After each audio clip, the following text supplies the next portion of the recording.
ஆனால் ராமனுக்கும் ஒரு குறை ஏற்பட்டு போயிடுது. கடைசியில் ராமாயணம் பூர்த்தியாக முடிஞ்சுது, என்னவோ பண்ணோம், சாட்டிஸ்ஃபைடு இல்லை. சிவன் சுவாமி மாதிரி நம்ம பண்ணிக்கல. ஒரு 100 கதையை லட்சிய புருஷனாக இருந்து எங்கெங்கேருந்தோ இருக்கும்படியான பாகவதத்தில் அழகான கதையை சின்னவாழ்லேருந்து பெரியவாழ் மனசு இவர் சின்னவர்களுக்குன்னு சொல்கிறார். ஆனால் பெரியவர்களுக்கு தான் ரொம்ப யூஸ்ஃபுல்லாக இருக்குது. ஏன்னா நாங்கள்லாம் பாகவத புஸ்தகம் ராமாயண புஸ்தகம் தேடுவோம். ஒரு புஸ்தகங்களை எடுத்தானாக்கா அதில் ஆயிரக்கணக்கான ஸ்லோகம் இருக்கும். அந்த ஸ்லோகத்துக்கு அர்த்தத்தை பார்த்துன்னு அந்த ஸ்லோகத்தை தேடுறது ரொம்ப கஷ்டமாக இருக்கும். சுவாமி ரொம்ப சுலபமாக சிவன் அவர் ஜெக அழகாக ஒரு புஸ்தக வடிவில் ஆச்சரியமாக அனோரணியான் மகதோ மகியான் ஆத்மா குஹாயான் நிஹிதோஸ்ய ஜந்தோஹோ என்று உபனிஷத் சொல்கிறது. யார்? பெரியவன் திரிவிக்ரமனுடைய பிரபாவம். அதனால் திரிவிக்ரமன்னு சொல்லணும். திரிவிக்ரமனுடைய பிரபாவத்தை, திரிவிக்ரமனுடைய சரித்திரத்தை வாமன கதையாக, வாமன கதைன்னா ரொம்ப குள்ளம். வானிலவரசு வைகுந்த குட்டன், இவருக்கு அப்படியே சம்ஸ்கிருதத்தில் ஆழ்வார் பண்ணின பாசுரம். வானிலவரசு வைகுந்த குட்டன் வாசுதேவன் மதுரை மன்னன் நந்தகோனிலவரசு கோவலர் குட்டன் கோவிந்தன் குழல்கள் ஊதின போது வானகம்படியில் வந்தீண்டி மணமுருகி மலர் கண்கள் பணிப்ப தேனுலவு செறிகூந்தளவிழ சென்று சேர்ப்ப செவி சேர்த்து நின்றனரே. அற்புதமான பெரியாழ்வாருடைய பாசுரம். அணுவாக கண்ணனுடைய வைபவத்தை அனுபவிக்கின்றார். அப்படிப்பட்டதான பெருமாள் ராமாவதாரம் பண்ணானே, தான் ஒன்றும் பண்ண முடியலே நினச்சான். அடுத்தபடி இந்த கண்ணன் கிட்ட வருவோம். என்னென்ன இவ்வளோ தூரம் காரியம் பண்ணினோம், நாம் ஒரு ஆச்சாரியத்துவம் பண்ணலை பற்றியா? ஆச்சாரியத்துவம் வந்தால் மந்திரோபதேசம் பண்ணணும், நல்ல விஷயங்களை எடுத்து உலகத்துக்கு சொல்லணும், தான் பரமாத்மான்றதை நிரூபணம் பண்ணணும். அதை மாதிரி பண்ணி காமிச்சோமான்னா ஒருத்தர் யாருமே ராமாயணத்தில் யார் சொன்னதை கேட்டார்? சீதையும் சொன்னதை கேட்கல, லக்ஷ்மணனும் சொன்னதை கேட்கல. ராமாயணம் நம்ம எல்லோரும் சொல்லிட்டு இருக்கோம். அழகாக கீரனூரவா கூட ரொம்ப திண்ணையினுடைய இதுன்னு அழகாக சுருக்கமாக ராமாயணத்தில் சொல்லுவானா. ராமாயணத்தில் சொல்கிறத கேட்டவா யாராவது உண்டானா? டோட்டலாக பார்த்தா சொல்லதை கேட்டவா கேட்காதவா தான் நிறைய பேர். இந்த யாராவது ஒருத்தராக கேட்டானா? ஒருத்தர் மொத்தம் கேட்ட பாதுகா தேவி மரவடியை தம்பிக்கு வான்பனையும் வைத்து போய் வானோர் வாழ காட்டுக்கு போச்சு, வான்னு கூப்பிட்டார். பாதுகா தேவி வந்தா. பாதி தூரம் வந்த உடனே நீ திரும்பி போனால் திருப்பி போயிடுது. சொன்னதை கேட்டது பாதுகா ஒன்று தான். அதுக்காக தான் பாதுகா சாம்ராஜ்யம்னு அதை பற்றி வைபவம் எல்லாம் சொல்லுவாள். ஆனால் ராமனுக்கு ஒரு குறை இருந்து தான். அந்த குறையை எப்படி பண்ணுறதுன்னு சரி, இதுக்காக ஒரு அவதாரம் பண்ணணும். அந்த அவதாரம் தான் சௌலபிய சௌசீல்ய குணத்தை காண்பிப்பதற்கு. அந்த சௌலபிய சௌசீல்ய குணத்தை காண்பிப்பதற்காகவே எடுத்ததான அவதாரம் சாக்ஷாத் கண்ணன் எம்பெருமானுடைய அவதாரம். அதனால தான் கிருஷ்ணம் வந்தே வசுதேவ சுதம் தேவம் கம்ச சாணூரமர்தனம் தேவகி பரமானந்தம் கிருஷ்ணம் வந்தே ஜெகத்குரும். அந்த கிருஷ்ணன் எப்படினர்? வேதாக்ஷராணியா வந்தி படிதாதித்விஜாதிபிஹி தாவந்தி ஹரிநாமானி கீர்த்திதானி ந சம்சயः வேதமேவ ஜபேர் நித்யம் யதா காலமதந்திருதः நஸ்யஸ்யாஹு பரம் தர்ம உபதர்மோன்ய உச்யதே பிராயశ్చిత్తాన్యశேஷாணி தபக்கர்மாத்மகானி வை யானி தேஷாமசேஷாணாம் கிருஷ்ணானுஸ்மரணம் பரம். இது நாம் சொல்ல வேதமே சொல்கிறது. வேதம் மொத்தத்தையும் சொல்லிட்டு, வேதத்துக்கெல்லாம் பிராயஷ்சித்தம் சொல்லிட்டு, பிராயஷ்சித்தத்துக்கு ஒரு உபாயத்தை சொல்லிட்டு, அந்த உபாயத்தில் வேதமேவ ஜபேர் நித்தியம்னு சொல்லிட்டு வேதத்தை சொல்லிகிட்டே இருந்து கடைசியில் நீ வேதம் சொல்கிறியோ இல்லையோ, கிருஷ்ணானுஸ்மரணம் பரம், கிருஷ்ணார்ப்பணம். இது இந்த சொசைட்டியே கிருஷ்ணார்ப்பணம் தான். வேதத்தை சொல்லணுன்ற அவசியமே இல்லை. இந்த கிருஷ்ணார்ப்பணம்னு எம்பெருமான் கண்ணனையே நினைந்து நைந்து உள்கரைந்து உருகி கிருஷ்ணார்ப்பணம்னு எது சொல்லித்தினர்? வேதமே கொண்டு முடிக்கச்சே அங்கே தான் முடிச்சு. கிருஷ்ணானுஸ்மரணம் பரம். அதுக்கப்புறம் ஸ்வர மாத்ரா விஹீனந்து பதாட்சர விவர்ஜிதம் நியூனாதிரிக்தம் யத் கிஞ்சித் ஆபிர்கீர்பிருதீரேத். வேதம் சொல்லணும்னாக்கா ஸ்வரம் மாத்திரை அக்ஷரம் பதம் பாதம் சகசிரநாமம் சொன்னாலே பதபாதாட்சராணிச்ச நியூனானிதானி நிக்தானி க்ஷமஸ்வ புருஷோத்தமானு. அப்படிப்பட்டதான கண்ணனுடைய பிரபாவத்தை எம்பெருமான் கொண்டு வரணுன்றதுக்காக ராமனாக இருந்து 300 தூது வானரத்தின் வாயில் மொழிந்து. ஒரு சமயம் பிரபு ஆஞ்சநேயனை கூப்பிட்டு சீதையை பார்க்கும்படியான ஒரு தூது அனுப்பித்தான் ராமாவதாரத்தில். எம்பெருமானியும் பிராட்டியும் ராமன் கொடுத்ததான அங்குள்யாபரணத்தை எடுத்துட்டு வாயு வேகம் மனை வேகமாக சமுத்திரத்தை தாண்டி ஸ்ரீலங்கைக்கு போய் அங்கே சீதா பிராட்டியை பார்த்து இந்த கணையாழியை கொடுத்து பிராட்டியினுடைய அனுகிரகத்தினால இத்தவன் இதவன் கை மோதிரமே என்று பிராட்டி கொடுத்தான சூடாமணியை எடுத்துட்டு க்ஷேம சமாராதத்தை சொல்லி திரும்பவும் வந்து ராமனையும் சீத்தையும் சேர்த்து வைத்தான் பிரபு ஆச்சாரியன் ஆஞ்சநேயன். அவன் ஆச்சாரியன் ஆயிட்டான். ராமன் பார்த்தார், நான் ராமாவதாரம் பண்ணால் கூட சரணாகத வத்சலன்னு பேர், எனக்கு ஆச்சாரியத்துவம் கிடைக்கல.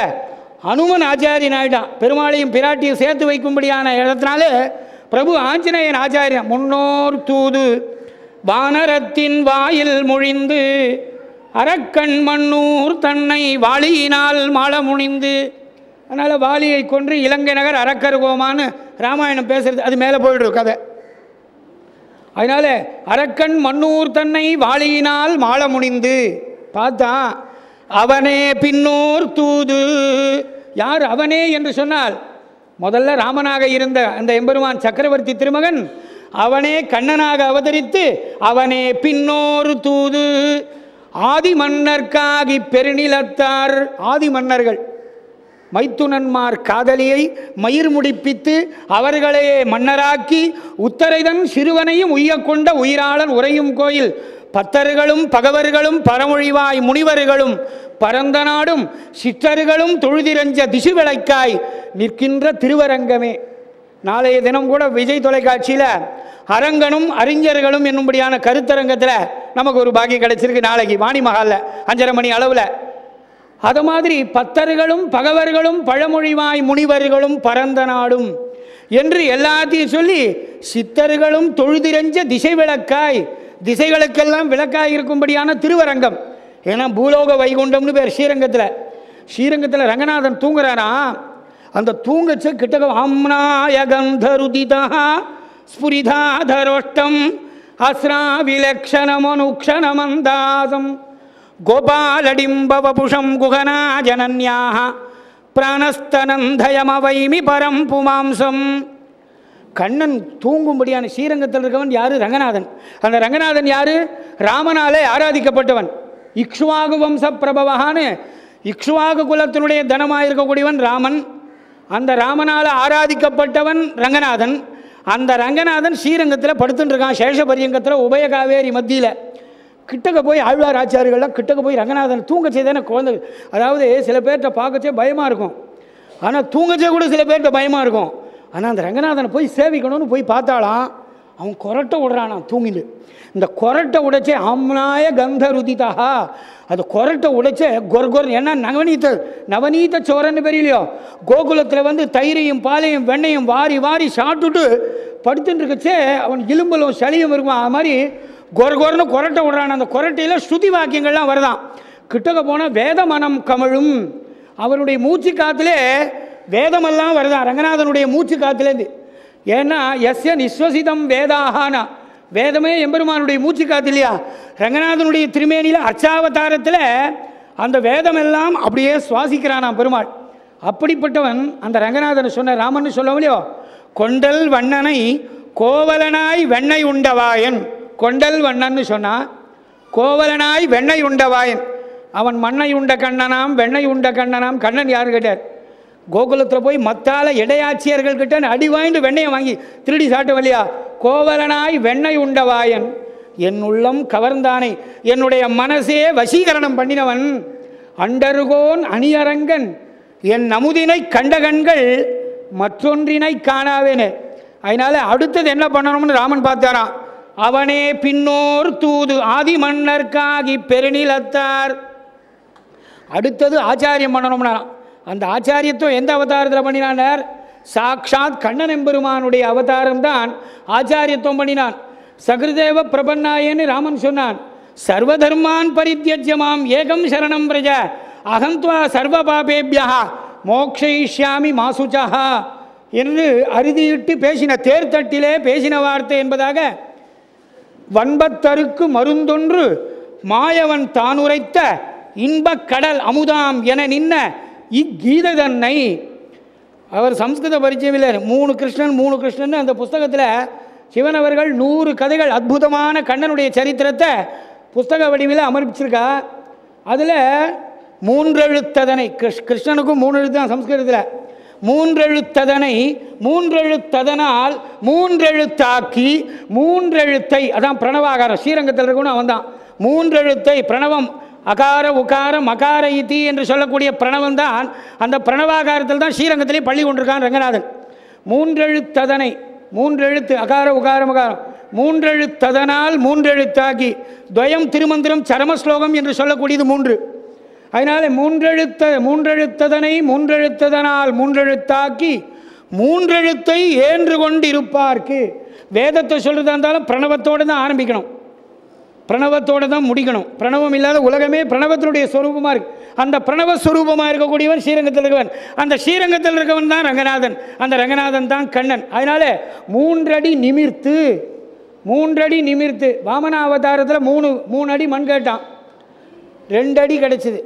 நமக்கெல்லாம் உலகத்தில் ஏதாவது யார்ட்டையாவது அதிகமாக கேட்டால் அடி கிடைக்கும், உடம்பில் கிடைக்கும், கொம்பால் கிடைக்கும், வேறு எதுமா. அவனுக்கு 1 அடி கிடச்சி தான். அந்த கிருஷ்ணாவதாரத்துலேயும் ஒரு குறை இருந்து தான்.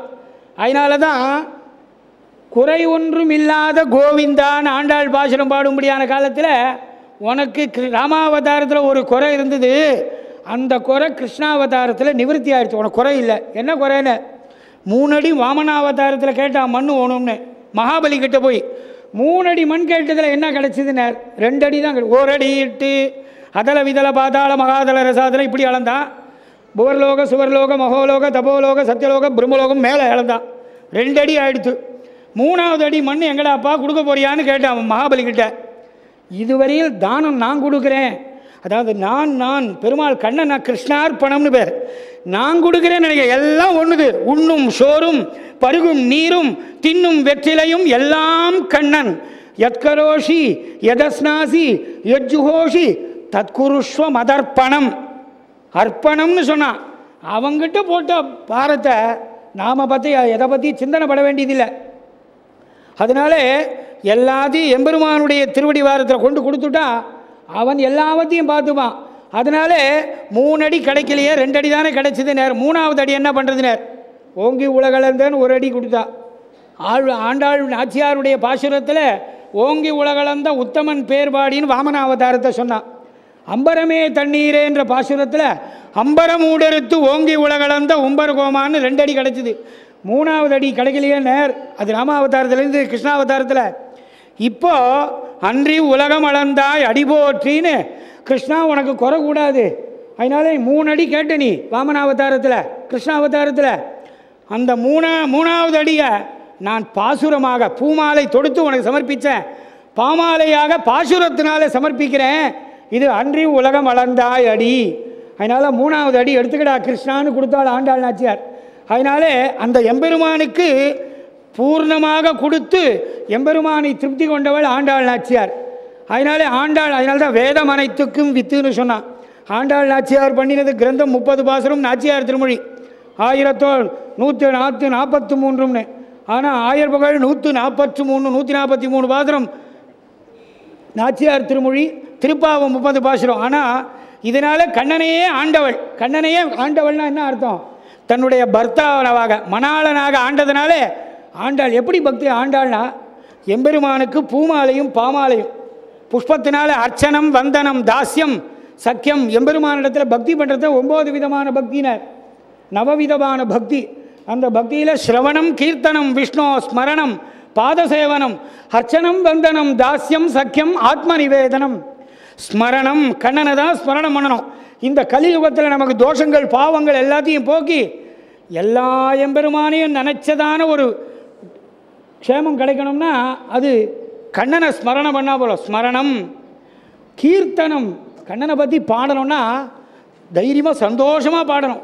சில குழந்தைகளை ப்ரேயர் பண்ணு ஸ்லோகம் சொல்லுன்னா என்னவோ இழுத்துட்டு போகணும் குரல் எங்கேயோ.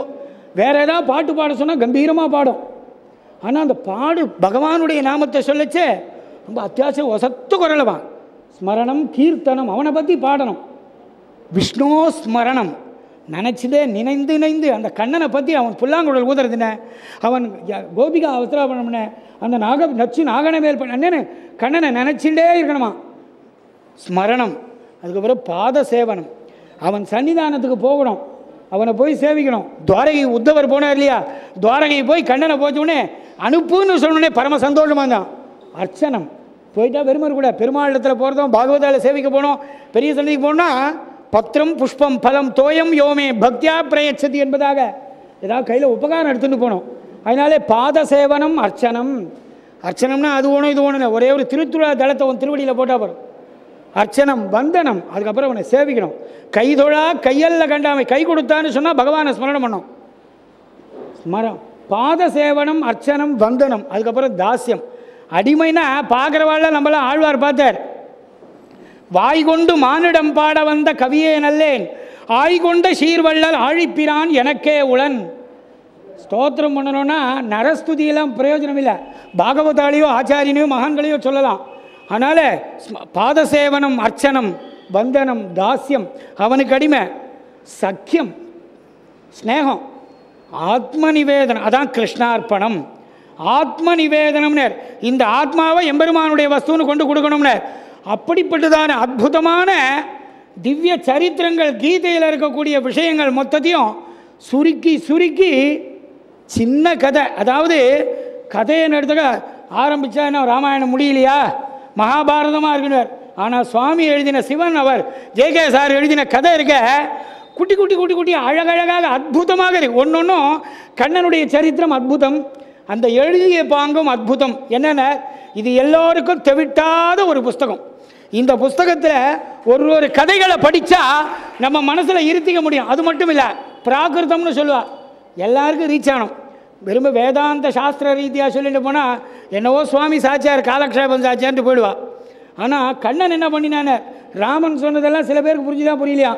இதெல்லாம் சுவாமித்துவம் பண்ணால் நடக்காதுன்றதுக்காக பெருமாள் கண்ணன் என்ன பண்ணார், இறங்கி வந்துவிட்டார்.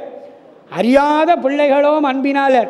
அவன் எப்படினர், ரொம்ப சௌலபிய சௌசல்ய குணத்தை காண்பிப்பதற்காகவே வந்தான். 10 அடியவர்க்கு